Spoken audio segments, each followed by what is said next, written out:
बिस्मिल्लाहिर्रहमानिर्रहीम। अस्सलाम वालेकुम।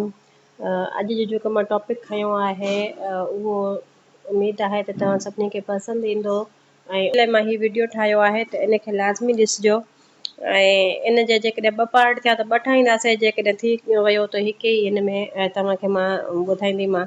त असांजो अॼु जेको टॉपिक आहे उन ते हलूं था। अॼु जो असांजो टॉपिक आहे सिंधी गज़ल जी तारीख़। असल में असां ॾिसूं था त गज़ल आहे छा। गज़ल असां वटि फ़ारसी जे वसीले आयो। अरगुननि ऐं तरखाननि जे दौर में सिंध में फ़ारसी जो एतिरो त असरु वधी वियो जो सिंधी शाइर पंहिंजी ॿोली विसारे फ़ारसी में शाइरी करणु लॻा ऐं कलोड़नि जे दौर में ट्रखड़ जे कुझु शाइरनि फ़ारसी ॻाल्हियुनि सिंधीअ में गज़ल जी शुरूआति कई। हिते गज़ल जी तारीख़ खे टिनि हिसनि में विरहाई मुख़्तसर जाइज़ो वरितो वञे थो। में विरहायो वञण खां सभ खां पहिरियों अवलाई दौर हुनजो। अवलाई दौर में गज़ल जो अवलाई दौर कलोड़नि ऐं टालपरनि जे दौर ते मुश्तमिल आहे।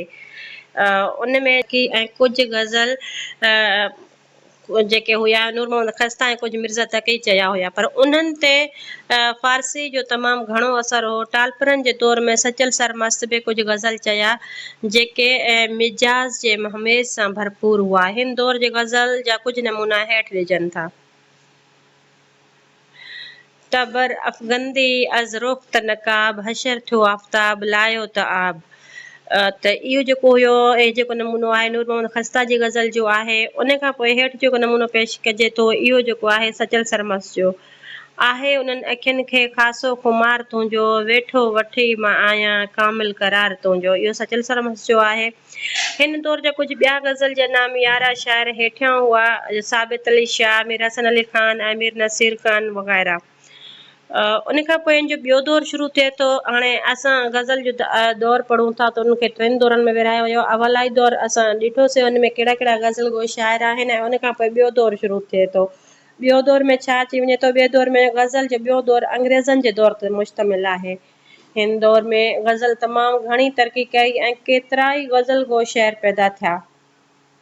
हिन दौर जी गज़ल जो बानी ख़लीफ़ो गुल मोहम्मद गुल आहे। ही सिंधी गज़ल जो पहिरियों साहिब दीवान शाइर आहे। गुल सिंधी गज़ल खे हिकु नओं मोड़ ॾिनो। हिन फ़ारसी रिवायतनि ऐं सिंधी क्लासिकी शाइरी जे रिवायतनि खे मिलाए गज़ल में हिकु हसीन इम्तिज़ाज पैदा कयो। गुल जे गज़ल ते तबसरो कंदे शेख अब्दुल रज़ाक राज़ लिखे थो त गज़ल में हिन ख़ालिस सिंधी क़दरुनि खे पेश करण जी कोशिशि कई आहे ऐं गज़ल में फ़ारसीअ जे बजाए सिंधियत खे कमु आंदो आहे।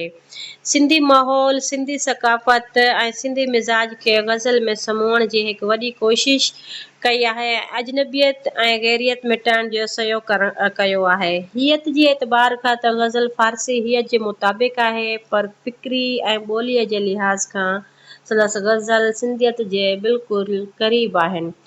गुल पंहिंजे गज़लनि में हुस्न ऐं इश्क खे मुख्य मौज़ू बणायो आहे। उन सां गॾु फितरत निगारी, फ़लसफ़े, तसव्वुफ़ ऐं इख़्लाक़ियात खे बि पंहिंजे गज़लनि में जाइ ॾिनी आहे।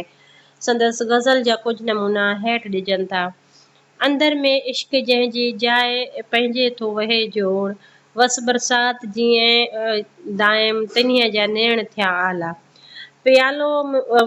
प्यालो मई संदो ॾे पुर करे महबूब मतवाला, त मस्तीअ में महबूब जे कयूं हुन होश खे हाला। आई रुत सावण संदी मींहुं वसी कया मलार, डठ वसिया पट वसिया सरहा थिया सां। इहो हिकु मूंखे सवाल बि थियो हुयो त गज़ल गो शाइर ऐं जेको आहे साहिब दीवान शाइर में कहिड़ो फ़र्क़ु आहे। त इन में मां तव्हांखे इहो ॿुधाइणु चाहींदसि त जेको गज़ल गो शाइर हूंदो आहे उहो जेको शाइरी कंदो आहे, जेको गज़ल लिखंदो आहे, गज़ल जो शाइर हूंदो आहे, गज़ल लिखंदो आहे। गज़ल जेको आहे गज़ल कंहिंजी हुन में लिखी वेंदी आहे, कंहिं औरत जो रूप सिंगार या उनजी साराह कई वेंदी आहे। उनजो जेको सवलो सिंगार हूंदो आहे उनखे बयानु कयो वेंदो आहे। उन खां पोइ जेको सिंधी गज़ल जो पहिरियों साहिब दीवान शाइर आहे इहो ख़लीफ़ो गुल मोहम्मद गुल आहे ऐं इनखे साहिब दीवान शाइर छो चयो वेंदो आहे। दीवान आहे छा ऐं इहो साहिब दीवान शाइर उनखे चयो वेंदो आहे जेको अलिफ बे तरतीब वार गज़लनि जो मजमूओ शाया करे हिकिड़ो दीवान तयारु करे जेको अलिफ बे तरतीब वार हुजे उनखे जेको आहे साहिब दीवान शाइर चयो वेंदो आहे। जेको सिंधी गज़ल में जंहिंजो नालो आहे उहो ख़लीफ़ो गुल मोहम्मद गुल जो आहे। अॼु जो असांजो एतिरो ई ऐं जेको ॿ दौर हिन में असां पढ़ियासीं ग़ज़ल जो जेको टियों दौरु आहे टिनि हिसनि में हिन खे विराहिजो अथव त उहो हिकु मां जेको आहे पार्ट ॿिए में हिन खे कंदी मां पहिरें हिसे में जेको आहे असां हिन खे अवलाई दौरु ऐं ॿियो दौरु पढ़ियोसीं टियों दौरु जेको आहे उनखे असां बाद में पढ़ंदासीं। जेकॾहिं मुंहिंजे चैनल ते नवां आहियो त मुंहिंजे चैनल खे सब्सक्राइब लाइक ऐं कमेंट कजो ऐं बेल आइकन जे बटन खे लाज़मी प्रेस कजो त जीअं हर नई अचण वारी वीडियो तव्हां ताईं बासानी पहुची सघे। मिलंदासीं हिकु ॿी वीडियो में तमामु जल्द। तेसिताईं ॾींदा इजाज़त। ओके, अल्लाह हाफ़िज़।